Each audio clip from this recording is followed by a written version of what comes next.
okay နော်ဟုတ်ပြီအဲ့ဒါဒီမှာကြည့်မယ်ဆိုရင်ဒီမှာကြည့်ဒီမှာတရားတစ်ထုတ်ပြဟုတ်ဒီကောင်လည်းမျက်နှာချင်းဆိုင်မှာကြည့်လိုက်နော်ဟုတ်ဒီမှာကြည့်လို့ရှိရင်ဒီမှာတစ်ထုတ်ပြနှစ်ထုတ်နော်ဒီကောင်မှာဒီမှာတစ်ထုတ်မျက်နှာချင်းဆိုင်မှာထုတ်စွတော့မလို့လေဒီတော့နောက်ကဟာမင်းကဒီမှာအဲ့ဆိုဒီမှာဆရာဒီဘက်မှာကန့်လန့်ကြီးရဘာကြီးလဲမင်းဟုတ်ပြီနော်ဒီလေးတော့ကအုပ်စုမတူ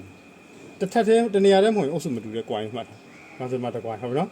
်ဒီနောက်မှာတစ် gain နောက်မှာတစ် gain နောက်မှာတစ် gain ဟုတ်တယ်နော်၄ gain မပါဘူးလား၄ gain မနဲ့ထပ်ပါလားနှစ်ထပ်အဲ့တော့ဒီ border ရဲ့ဒီစောစောဝရိုးစမ်းသဘောရပြောမယ်ဆိုရင်ဝရိုးစမ်းသဘောရပြောမယ်ဆိုရင်ဟိုကြည့်ဒါကဒါဝရိုးစမ်းမလို့ခုပါလဲဆိုတော့၄ခုနော်၄ခုပါဒီမှာဝရိုးစမ်းတစ်ထပ်ဒီမှာဝရိုးစမ်းတစ်ထပ်နော်ဒီမှာဝရိုးစမ်းတစ်ထပ်ဒီမှာဝရိုး gain မလို့ခုလဲ၄ခုပါဟုတ်ပြီနော်ပြီးရင်ဒီကြားထဲမှာနောက်ထပ်သူကဒီကြားထဲအခုရစင်နာတက်တယ်မှာမပတ်ထားဘူးလားဟုတ်နော်ဟုတ်နော်အဲ့တော့ဒီမှာဆိုလို့ရှိရင်ဒီမှာ gain ရှိမယ်တကွိုင်းမှာတကွိုင်းဟုတ်နော်ဒီမှာတကွိုင်းအဲ့ဒီတကွိုင်းထဲမှာ gain ၄ခုလည်းပါမှာ၅ခုလည်းပါမှာအုပ်စုတစ်ခုပေါ့ဟုတ်အုပ်စု၄ခုအုပ်စုဘယ်နှခုလဲ2ခုဟုတ်နော်ဒါအဲ့ဒါဆိုပထမသူက၄ခုအုပ်စု2ခုဆိုရင်ဘာလို့အဲ့လို2ခုပတ်ထားလဲဆိုဒီ၄ခုအုပ်စုမှာဒီအဓိကဒီ၄ခုကကြတော့အဓိကအလုပ်လုပ်မဲ့ gain ဟုတ်ပြီနော်အဓိကအလုပ်လုပ်ပေါ့အဲ့မှာဒီ၄ခုဆိုရင်ဒါကူပေးမဲ့ gain ပေါ့ဟုတ်ပြီနော်ဒီကောင်ဆိုရင်တော့ပြောင်းနေဖြစ်သွားပြီပေါ့အဓိက main gain ဆိုမှာကြည့်လိုက်မယ်ဆိုရင်မှာကြည့်ဒီကြည့်လို့ရှိရင်နှစ်ထပ်ကြည့်မှာဝါကျိုးဒီကောင်ပါလေပြီးတယ်ဒီကောင်ပါလေပြီးနော်အဲတချို့ကျတော့ဝှေ့လျှော်ချက်မှာပုံမှန်အဖြစ်ဆိုလို့ရှိရင်ဒီဝါဒီကောင်လေးကတော့ရိုးမော်တာမှာဆိုတော့ဝါကျိုးမတူပါဘူးအဲဒီကောင်မှာဆိုလို့ရှိရင်ဝါကျိုးအမှန်တကယ်နည်းနည်းလေးသူကစိုက်မတူပဲလောက်တာတကယ်တမ်းကျဝှေ့လျှော်ချက်မော်တာရဲ့နှစ်ခုလုံးတူပါဘာလို့တုံးဆိုအလုံးတဲ့ကွန်ရောပူပေးတဲ့ကွန်ရောရောင်းမြန်လဲတဲ့နေရာမှာကြာရင်ဒီလိုရောင်းမြန်လဲဆိုရင်ပူပေးတဲ့ကွန်လုံးတဲ့ကွန်ဖြစ်သွားဒီလိုလဲတဲ့နေရာမှာကျတော့ပူပေးတဲ့ကွန်ပါလေလုံးတဲ့ကွန်ဖြစ်အဲကြောင့်နှစ်ခုလုံးကလုံးတဲ့ကွန်နေပဲဖြစ်တယ်သူကဒီကောင်ကွန်နှစ်ခုကရွေးစားတူရတယ်ရိုးရွေးစားရိုးမော်တာတွေမှာကျတော့မတူဘူးလုံးပေးတဲ့ကွန်ကဆိုတော့ဒီကွန်ကအလုံးပေးရဆိုလို့ရှိရင်ဒီလေးကွန်ကဘာဖြစ်လဲကျိုးဆိုင်ကြီးဟုတ်ပြီနော်ဒီလေးကွန်ကျိုးဆိုင်ပါလေသေးဟုတ်ပြီနော်ကျိုးဆိုင်သေးအမ်ပီယာသေးတယ်အမ်ပီယာသေးရင်လုံးတဲ့ပမာဏပါပဲလေနည်းဟုတ်ပြီနော်အဲ့တော့အဲ့၄ခုရှိအဲ့တော့၄ခုဆိုရင်ဒီကွန်၄ခုရှိတယ်ဒီကွန်၄ခုသူဘယ်လိုဆက်ထားလဲဆိုဒီကွန်၄ခုကြည့်မယ်ဆိုရင်ဒီကွန်၄ခုမှာကြည့်လိုက်ဟုတ်နော်ဒီကွန်၄ခုမှာအစရအဆုံးရမရှိဘူးလားရှိတယ်ဟုတ်ပြီနော်ဆိုတော့ဒီမှာကဲနမူနာပြောပြရင်ဒီကနေဝင်တယ်ပြီးရင်ဒီကနေဝင်တယ်ဆိုတော့နော်ဝင်သွားနော်ဟုတ်ဒီကနေဝင်တယ်နော်ဒီကနှစ်ဆမကြမ်းဘူးလားကျန်နှစ်ဆဟိုဘက်ကွန်ကိုလည်းဆက်မယ်ဆိုဘယ်နှစ်ဆကြမ်းမလဲနှစ်ဆစုစုမနှစ်ဆထွက်လာမလဲ၄ဆမော်တာတစ်လုံးကအမြဲတမ်း၄ဆထွက်လာဟုတ်ပြီနော်၄ကွန်ပဲလုံး2ကွန်ပဲရှိနော်ဖိုးဖိုးပဲဖြစ်တူဖိုးပဲဖြစ်ဒီကောင်ဆိုရင်1 2 3 4ဖိုးဟုတ်တယ်နော်ဖိုးအဲ့နောက်ဟာမကြီးကြမလို့ဟာဒီကောင်10ပို့လို့သွားမိကြအဓိကကွာကြတဲ့အတွင်းထဲကကွန်4ကွန်ကိုပဲကြည့်လိုက်4ကွန်ရှိရင်ဒါဖိုးဖိုးပဲနှစ်ကွမ်းရှိရင်တူဖို့ပဲအဲ့တော့တူဖို့ဆိုလို့ရှိရင်တူဖို့နှစ်ထပ်ပါလိမ့်ဖိုးဆိုရင်လည်းဖိုးနှစ်ထပ်ပါလိမ့်တကွမ်းကကြတော့အဓိကလို့တကွမ်းကကြပါလေကိုပေးတကွမ်းအဓိကလို့တကွမ်းကိုဘာလို့ဆိုတော့ main လို့လည်းခေါ်ဟုတ်နော် main ဟုတ်ဒါမှမဟုတ်တကယ် run ပြီးတဲ့ကောင်လို့ဘာလို့ခေါ်လဲ running coin လို့ခေါ်တယ် running winding လို့လည်းခေါ်တယ်ဟုတ်ပြီနော်ဒါ main coin ဒါမှမဟုတ် main winding ပေါ့ winding ဆိုတာပတ်ထားတာပြောဟုတ်နော်အဲ့ဒီလို့ခေါ်ကူပေးတဲ့ကွမ်းဒီလိုကူပေးတဲ့ကွမ်းကြတော့ auxiliary လို့ခေါ်တယ် AH sign LL အောင် auxiliary လို့ခေါ်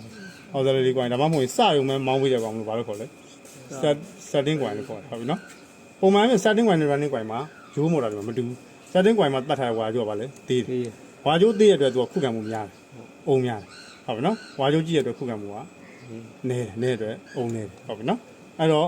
ဟိုဝှေ့လျှော်တဲ့မော်တာမှာကျတော့သူကဒဲလဲလို့ရှိရင်လဲဒဲလဲရင် main coin အလုပ်လုပ်ပြီးကြောင်းမြန်လဲရင်အခု coin အလုပ်လုပ်တယ်နှစ်ခုတော့ coin နှစ်ခုလုံးက site ကပါလေတူပါအဲဝှေ့လျှော်တဲ့မှာထူကြတာတူတာပေါ့နှစ်ခုလုံးက site နှစ်ခုအဲ့တော့ဒါရဲ့မျက်စိရရှုပ်တယ်ရိုးရှင်းရေးလို့ရေးလို့ရတယ်ရိုးရှင်းရေးဘယ်လိုရေးဆိုတော့ coin จะထုတ်ရှိရယ် coin ဘယ်နဲ့ထုတ်ပါလဲလေးထုတ်ပါတယ်လေးထုတ်ပါတယ်နော် coin ထုတ်ပါတယ်ထုတ်ပါဒါအကူ coin ပေါ့ဟုတ်နော်အဲ့ဒါဒီမှာသွားမယ်ဒီကနေဒီလိုဝင်မယ်ဒီကနေလိုဝင်မယ်ဟုတ်နော်ဒီကနေဒီလိုဝင်မယ်အဲ့ဆိုအစဘယ်နှစပါပါလဲနှစ်စmain wine တွေမှာလဲနှစ်စဟုတ်ဒီ starting wine တွေမှာလဲပါလဲနှစ်စစ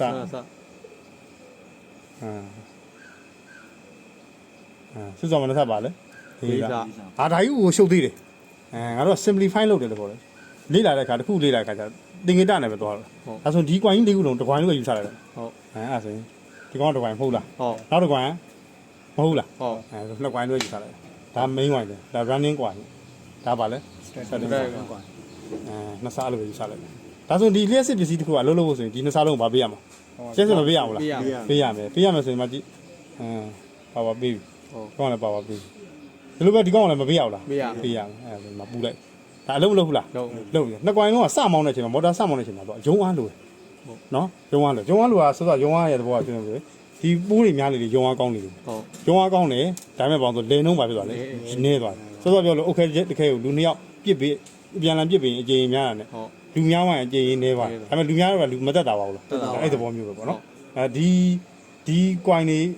ပိုးများမှာဝရိုးစွန်းများလေရုံအားကောင်းတယ်ရုံအားကောင်းရင်လည်းကောင်းဆိုဝရိုးစွန်းများလောက်ထားဟုတ်ပြီနော်အပတ်ရည်တော့ဘာဖြစ်လဲနည်းအပတ်ရည်နည်းရင် ရုံအား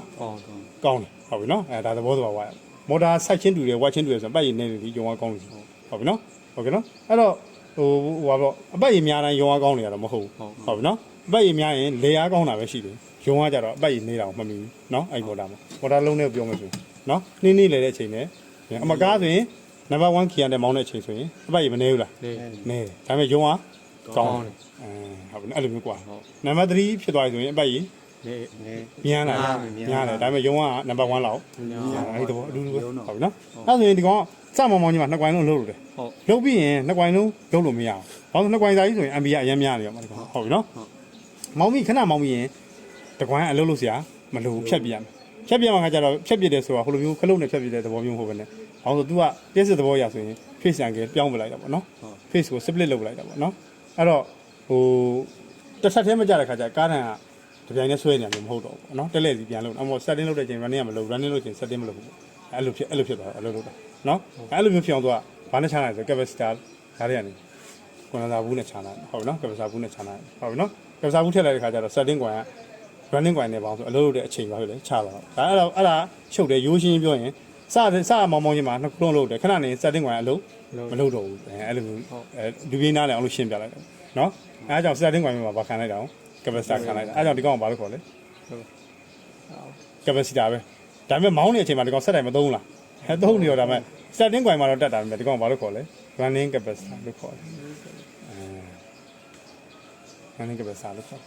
မောင်းနေတဲ့အချိန်မှာဆက်တိုင်းသုံးတယ်နောက်ထပ် capacitor တစ်လုံးရှိသေးတယ်မောင်းနေတဲ့အချိန်မှာဖြတ်တယ် capacitor လုံးကနောက်ထပ်တစ်လုံးကလည်းသူဆက်ချင်နောက်ထပ်တစ်လုံးထပ်ဆက်လို့ရတယ်ဟုတ်ပြီနော်အဲ့ဒီလုံးကျတော့မောင်းနေတဲ့အချိန်မှာလိုရရင်ခလုတ်တစ်ခုနဲ့ဖြတ်ပေးရတယ်နော်လူကမနေနိုင်အော်တိုဖြတ်တဲ့ခလုတ်ထည့်တာပေါ့ဒါမော်တာမှာဆိုတော့ကာဗာနာပေါ့နော်ဟုတ်ပါနော်လေလေးခင်အော်တိုကွာပါတဲ့ကောင်ထည့်ထားပေါ့ဟုတ်ပြီနော်အဲ့ဒါလည်းသုံးတာ starting ကပဲအဲ့တော့ဒီနှစ်ခုတွဲသုံးတဲ့မော်တာလည်းရှိဒီတစ်ခုတည်းသုံးတဲ့မော်တာလည်းရှိအဝိဇ္ဇောတဲ့ဒီမှာဒီတစ်ခုပဲသုံးတဲ့မော်တာသုံးဟုတ်ရေမော်တာတွေပါဆိုလို့ရှိရင်ရုံးအားများလို့တဲ့နေရာကြပါလို့လေဒီကပ္ပစာတစ်လုံးထပ်သုံးဟုတ်ပြီနော်အဲ့ဒါကြောင့်အော်တိုဖြတ်တဲ့ခလုတ်ပါတယ်ကာဗာနာဆိုတော့ဟုတ်ပြီနော်